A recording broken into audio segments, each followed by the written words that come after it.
হরে কৃষ্ণ।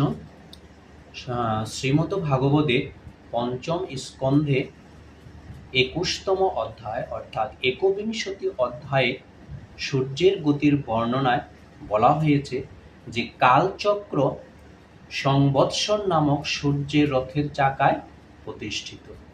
সূর্যের রথে ৪টি অশ্ব রয়েছে, যাদের নাম গায়ত্রী, বিহতি, পুংসী, জগতী, পৃষ্ঠপ, অনষ্টপ ও পংক্তি।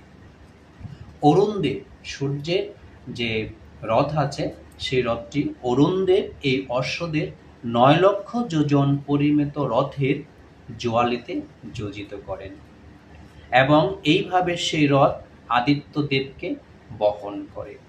বালখিল্য নামক ৬০,০০০ ঋষি বালখিল্য নামক ৬০,০০০ ঋষি সর্বদা সূর্যদেবের সম্মুখে থেকে তার স্তব করেন।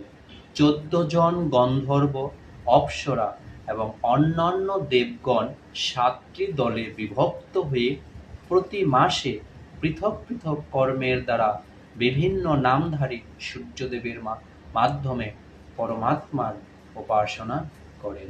এইভাবে সূর্যদেব ৯,৫১,০০,০০০ যোজন ভূমণ্ডলের মধ্যে প্রতিক্ষণে ১৬,০০০ মাইল বেগে ভ্রমণ করেন। হরে কৃষ্ণ।